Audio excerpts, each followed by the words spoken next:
Hello and welcome to our IT Department Open House. I'm Ashley Doherty, your Orientation Coordinator, and we are so excited to have you all here with us this morning to learn some IT updates for the school year. We have our Director of IT, the wonderful David Brash, to present to you some updates for the school year as far as the IT Department goes. So I will pass the mic off to Mr. David. Good morning, everyone. Thank you so much, Ashley, and welcome CCS families to our IT Department Open House. I'm going to be covering a lot of topics here on helping you getting started with Compass. First, I would like to go over our mission and vision, our values. I'm going to introduce you to our IT team. We're going to go through some steps about the welcome email that we send you and how to access that. We're going to go through some ClassLink cybersecurity, and then show you all how to access the help desk. So our mission and vision here at Compass is to inspire, develop innovative, creative, self-directed learners, one scholar at a time. Our vision here at Compass is to create a collaborative virtual learning community, inspiring scholars to appreciate the ways in which arts and sciences nurture a curiosity for lifelong learning and prepare scholars to take responsibility for their future success. Our values, we've come up with a great acronym for this. We refer to them as our Arctic values, and we live these every day in our work with our scholars here at Compass. We have achievement, respect, teamwork, integrity, and communication. One item that we've created recently, similar to our mission, vision, and core values, is our Compass Scholar Profile. These items listed here also guides all of our work here at Compass in serving our scholars.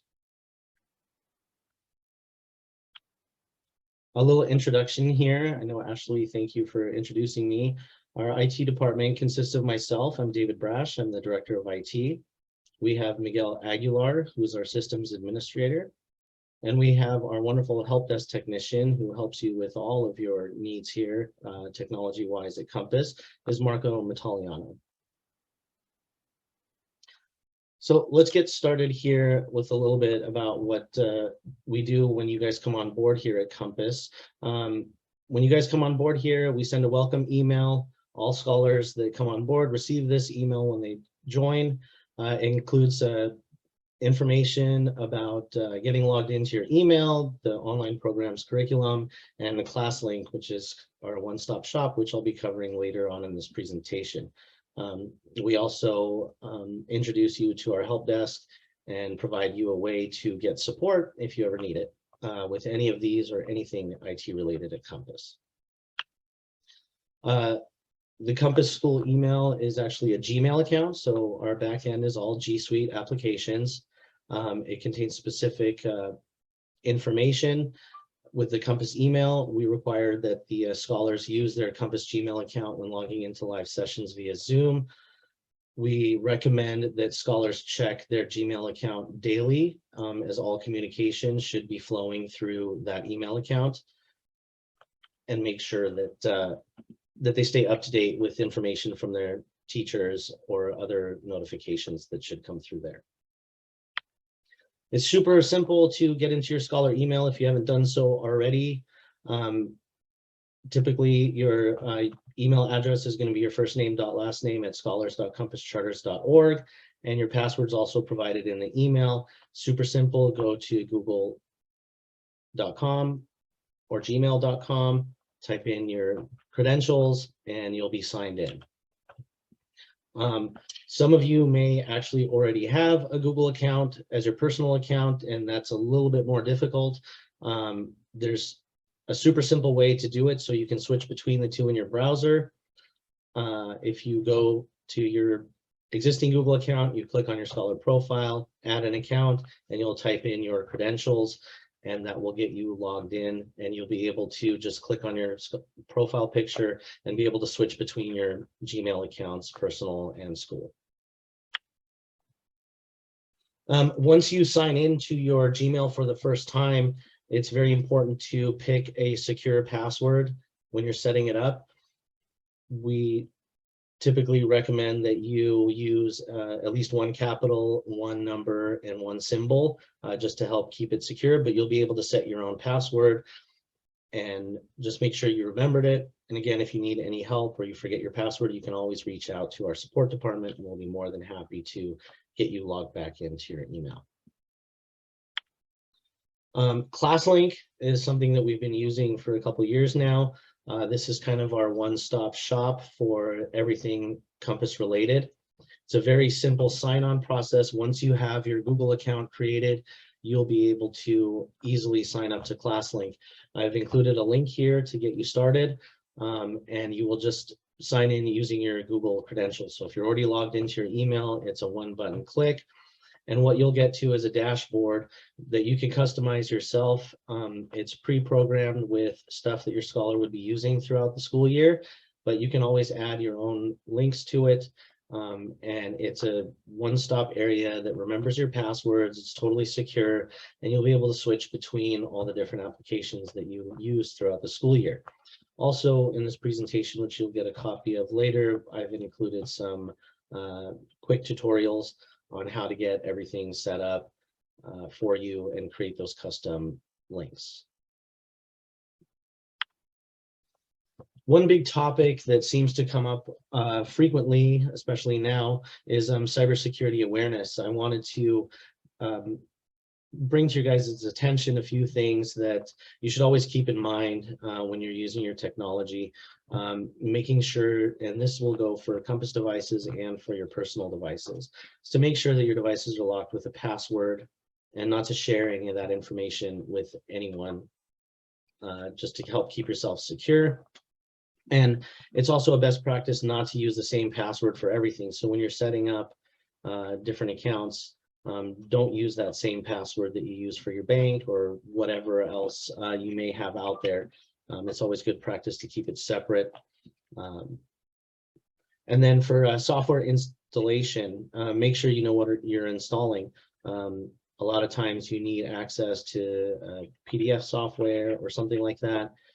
It's just a best practice to always read those screens instead of just clicking next. I know we all want to speed up the process and just click next, next, next. But a lot of times these software companies have third-party companies that pay for advertising in there, and it installs something that either takes control of your computer, changes your default search engine, and gives you mixed results when you're searching the internet. So definitely read all of the boxes before you're installing any of these software packages, because you can always unselect those items during the installation. Email, there are a lot of common malicious attacks with emails, regardless whether it's your personal or sometimes even if it's a school issued email. We always want to double check who the email is coming from. Make sure you take a look at that email address, make sure it's from a real person. A lot of times that's the first notification that you can see, is that the email address is not valid or has random characters and doesn't make any sense. The other thing to look at is when you get a specific kind of email, if it's ever asking you to log in or provide any kind of personal information, you definitely don't want to do that. You want to, take the time and make sure that the email is coming from that right person. And again, if it's asking for some kind of personal information, it's probably best to just call that person over the phone or shoot that person an email saying, did you mean to send this? And just verify that it's something that you're expecting. And then the third item in emails that cause malicious attacks is links that come through email. A lot of times everyone shares different links to different videos on YouTube and this and that. And the hackers tend to use that to their advantage, and they provide code in those links that definitely don't take you where you think you're going. The number one thing you can do is hover over the link, because whatever's written in the email, the actual link that it takes you to could be different. And if you hover your mouse over it, it'll actually tell you the link that it's going to take you to. And again, that's a number one sign that if it doesn't match, obviously it's going to the wrong place. You can also see random characters. that may not make sense, and that will save you in the long run, because those are the most malicious ones, are the links that you click on, because you don't have an opportunity to stop anything from happening if it's programmed in to access your computer.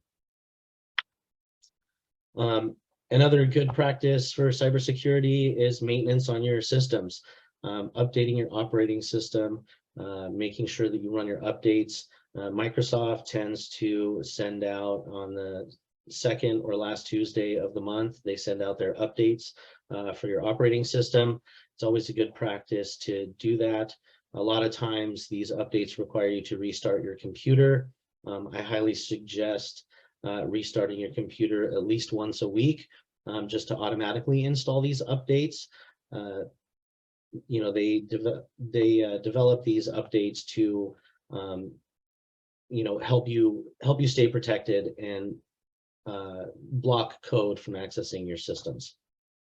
It's also important to update your software programs. Some of the programs don't necessarily update through the general Microsoft update, and there's super simple ways to do that. Usually under the file menu, there's always an update option, or in the settings area, there's always an update option for all kinds of updates. And then antivirus programs. If you have your personal computer, Microsoft has a built-in antivirus. It's fairly secure. I've used it for many years. And if you have a budget for it, I recommend that you purchase something for an extended contract. It's definitely going to save you in the long run. As technology changes and advances, so do the hacking attempts.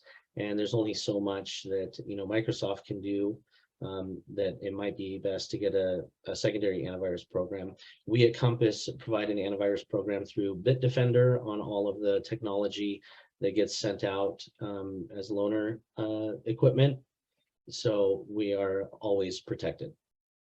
And then it's also recommended that you change your passwords at least 2 times a year. I know a lot of companies offer 2-factor authentication and all these other things, but these hackers will find out your password regardless how difficult you make it. But the more difficult password you choose, the harder it is. But with the way technology advances, they can probably figure it out. So I recommend changing your passwords to your accounts at least twice a year, and especially when you're traveling. When you're traveling and you're connecting to these free internet sites at hotels, there's always someone there watching and logging your information. So if you travel, when you come home, definitely change your password. Another item that we offer here at Compass is the partnership that we have with LineWise. We do have a cyber safety hub. The URL is here in this presentation. This is a website that we have worked on with LineWise to create for our families. What this website offers us is visibility to what type of hacking attempts are out there. It gives you information on all the different popular social media platforms and cyber safety advice about those platforms, the do's and don'ts, you know, the risks that you take when your kids sign up for it. There's all sorts of various topics, information, and help articles in how to keep yourself protected on your home network too. LineWise is also installed on our loaner equipment that we send out, and it provides content filtering for our scholars. So all those inappropriate ads that might pop up and on various sites, this definitely filters that out. LineWise has been in the industry for a long time. They specify in education. So this is what they do as a business. So they're up to date on all the cybersecurity threats. They know and have experience in all those areas. So the articles that they do have on there, just a warning, Compass doesn't supply any of that information. It's all from LineWise, but they also have suggested ways to talk to your child about cybersecurity, cyberbullying, cyber safety. We all know that it happens. There's only so much that we can do about it, but it's also difficult to talk to your children about it. I personally have 3 children, and I have to talk to them about it and keep them protected from what's out there, because it is so open. So I invite you all to take a look at this and learn a little bit about the cyber safety and cybersecurity. There's a ton of information out there that you may already know, but there's also a ton that you may not know. And then the last thing I kind of wanted to bring to your attention is the IT help desk. I know I mentioned it a couple times earlier in the presentation, and we have a super simple, easy way for all of our families to get support. The URL is here, compasscharters.org/support. It's a super simple form that to fill out, and we would like you to provide as much information as possible in the details of how you're experiencing your issue. Pictures definitely come in very handy for us to identify what's happening specifically on your system. Each system, can have its similar issues that we can replicate, but a lot of the issues we can't replicate. And without being able to replicate your issue, it makes it hard for us to diagnose what the issue is and provide you with a resolution. So screenshots are definitely not required, but should be implemented. Our response time is usually within an hour or so, depending on how many tickets we get coming through. And we can usually resolve your issue in the same day, depending on what the issue is and how much information we have. And again, the more information you provide, the better it is for us to get your issue resolved. We also have a number of self-help articles covering the basics, like logging into your email and into online curriculum. And we use the tickets in the help desk to try to identify what other articles might be useful for you guys to be able to solve issues on your own.